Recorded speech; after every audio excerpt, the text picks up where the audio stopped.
एक गांव में एक ढाबा रहता था। उसका मालिक का नाम था चाचा। चाचा बहुत गरीब आदमी था, इसलिए उनका बेटे को बहुत अच्छे से पढ़ाना है कहकर उसका ख्वाहिश था। चाचा का बेटा का नाम था रंजित। रंजित को पहले से ही पढ़ाई पर इतना दिलचस्पी नहीं रहता था। ज्यादातर खेलते हुए और पानी में तैरता हुआ रहता था। इस बात पिटाई करके डांटता रहता था। रंजित, क्या करूं बापू, मुझे पढ़ाई पर ध्यान नहीं है। वो मेरा गलती कैसा होता है? पढ़ाई करने से ही जिंदगी अच्छा रहता है कहकर नहीं है ना। कहने से चाचा उसे एक मार के, कैसे कहने से पढ़ाई करने से अच्छा नौकरी मिलकर अच्छा वेतन मिलेगा, और एक बार पढ़ाई पर ध्यान नहीं है कहकर कहा तो तुम्हारा चमड़ी उतार दूंगा, खबरदार, कहकर डांटा। रंजित को खेलने पर ही नहीं बल्कि उनका माँ जब खाना बनाती थी तो उनको देखना भी बहुत पसंद था। ऐसे ही माँ को खाना बनाने में मदद। कुछ साल के बाद रंजित बढ़कर बड़ा बन गया।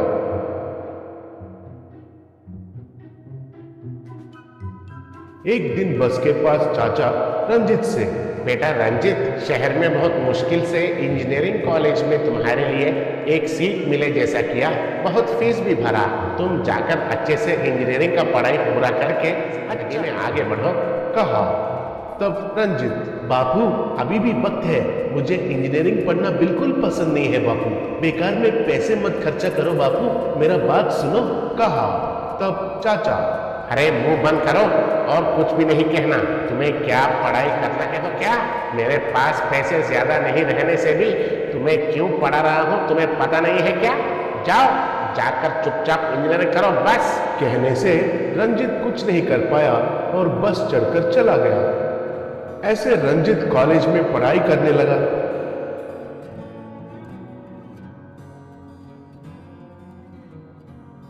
कुछ दिनों के बाद गांव में bakery shops, pizzas, burger shops और दूसरा रेस्टोरेंट्स खुलने के वजह से चाचा का ढाबा का व्यापार पूरा तरीके से गिर गया। कुछ दिनों के बाद रंजित उसका पढ़ाई खत्म करके गांव वापस आया। तब चाचा, आओ बेटा आओ, पढ़ाई खत्म करके आए हो इसलिए मुझे बहुत खुशी हो रहा है, अब तुम्हें अच्छा सा नौकरी मिला तो वही मेरे लिए ज्यादा है, कहा। तब रंजित, क्या बापू आजकल हमारा ढाबा का व्यापार एकदम गिर गया है कहकर सुना, उसका क्या कारण है, पूछा। तब माँ, कारण पूछा तो क्या कहना है बेटा, गांव में बहुत सारे रेस्टोरेंट्स, पिज्जा का दुकान खुल गए हैं, हमारे ढाबा में खाने के लिए कोई भी दिलचस्प बेटा, बोली। तब चाचा, ये लोगों को क्या हुआ है कि पता नहीं, हमारा ढाबा में आना ही बंद कर दिए, उनको वो बर्गर्स और पिज्जास जैसा जंक फूड ही अच्छा लग रहा है शायद, कैसे किस्म के लोग हैं, कहा। तब रंजित, बापू वक्त के हिसाब से हमको भी बदलना पड़ेगा, लोगों को डांट कर क्या फायदा है, तुम भी अब से हमारा ढाबा में नया किस्म का खाना बनाकर खिलाओ, तब देखो लोगों को पसंद आकर हमारे पास आते हैं, कहा। तब चाचा, नया किस्म का खाना, वो क्या है, कैसा बनाना है, मुझे तो पता नहीं है बेटा, कहा। तब रंजित, वो सब मुझ पर छोड़ दो, कल से हमारा ढाबा में चिकन मोमोज बनाता है, मुझे पता है, कहा। अगले दिन उनका ढाबा पर गरीब का चिकन मोमोज कहकर एक बोर्ड लगाया। चिकन मोमोज बनाना शुरू किया।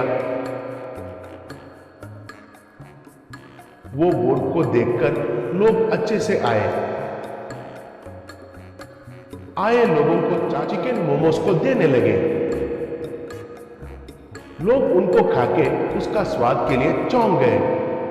लोगों में से एक, अरे वाह कितना अच्छा है ये चिकन मोमोज, स्वाद बाबू, और एक प्लेट मोमोज दे दो, पूछा।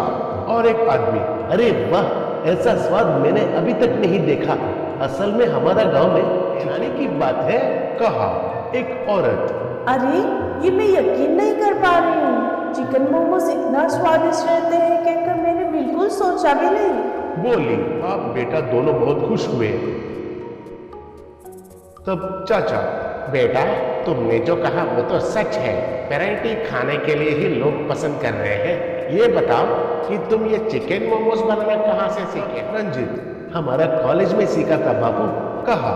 तब चाचा, कॉलेज में, इंजीनियरिंग कॉलेज में चिकन मोमो सिखाना, क्या बात है बेटा? कहा। तब रंजित, मुझे माफ करो बापू, मैंने इंजीनियरिंग इसके बदले होटल मैनेजमेंट कोर्स किया था।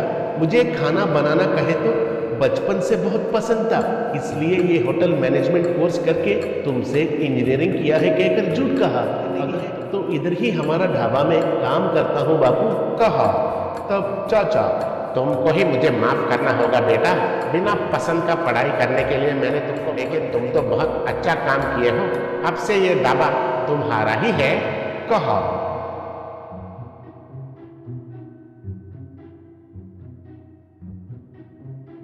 उधर चिकन मोमोस और बैम्बू मोमोस जैसे वैरायटी खाना बेचते हुए अच्छा